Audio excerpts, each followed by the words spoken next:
क्या आपको पता है एक हाथी कब गुस्सा होता है और क्या करने की वजह से हाथी अपने मालिक के कंट्रोल से बाहर चला जाता है और सभी जगह तोड़-फोड़ मचाने लगता है? क्या हाथी इंसानों की वजह से अपना कंट्रोल खो बैठता है या हाथी के शरीर में कुछ ऐसे बदलाव होते हैं जिससे हाथी अपना कंट्रोल खो बैठता है?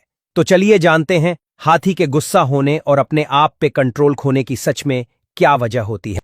सबसे पहले जानिए कि एक हाथी को किस तरह से कंट्रोल में रखते हैं और किस तरह से उसे प्रशिक्षित करते हैं।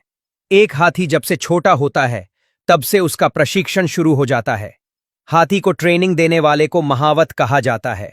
एक महावत हाथी को सब कुछ सिखाता है। महावत के पास एक अंकुश होता है जो कि एक छोटी सी धातु की छड़ी होती है। उस छोटी सी छड़ी से महावत इतने बड़े हाथी को कंट्रोल करता है। अंकुश के एक सिरे पर एक नुकीली नोक और दूसरे पर एक हैंडल होता है। इसका उपयोग हाथी को सीधे दर्द पहुंचाने के बजाय हाथी के शरीर पर विशिष्ट दबाव बिंदुओं का लाभ उठाने के लिए किया जाता है ताकि हाथी महावत के सभी निर्देशों का पालन करे। हाथी के शरीर पर कई संवेदनशील बिंदु होते हैं जहां हल्के दबाव से भी उन्हें कुछ महसूस होता है। इन बिंदुओं को प्रशिक्षण के दौरान हाथी को सिखाया जाता है। मुख्य दबाव बिंदु आमतौर पर हाथी के कान के पीछे, माथे पर, पैरों के जोड़ों पर और कंधों पर होते हैं। महावत इन बिंदुओं पर अंकुश की नोक या हुक का उपयोग करके हल्का दबाव डालते हैं।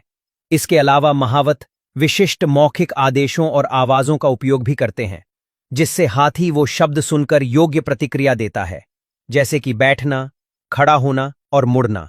यह सब क्रिया को सीखकर हाथी आराम से किसी को नुकसान पहुंचाए बिना ही अपने महावत का निर्देश का पालन करते हुए इंसानों के बीच रहने लगता है। दरअसल हाथी को अपने आप पे कंट्रोल खोने के पीछे कई सारी वजह होती है, लेकिन आमतौर पर मुख्य 4 वजह होती है। पहली वजह, जब हाथी खुद को या अपने बच्चों को खतरे में महसूस करते हैं तो वे डरकर या अपनी रक्षा के लिए आक्रामक हो सकते हैं। यह आमतौर पर जंगल में होता है।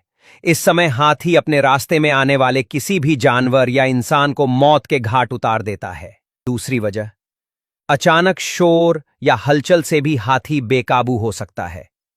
तेज डीजे की आवाजें, पटाखों का शोर या अचानक कोई गतिविधि उन्हें चौंका सकती है और वे घबराकर बेकाबू हो सकते हैं। ये ज्यादातर शोभा यात्रा, रैली या सभा में ऐसा देखा जाता है। तीसरी, अकेलापन या सामाजिक अलगाव से।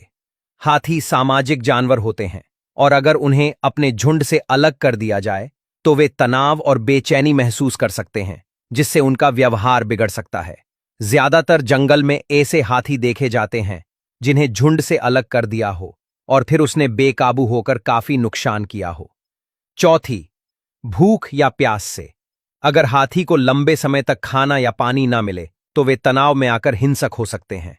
वैसे तो हाथी भूख की वजह से कभी अपना मानसिक संतुलन गवा बैठे वैसा देखा नहीं जाता, लेकिन इंसान अगर अपनी कैद में हाथी को हद से ज्यादा भूख रखे तो कभी कभी वो गुस्सा होकर अपना मानसिक संतुलन गवा बैठते हैं।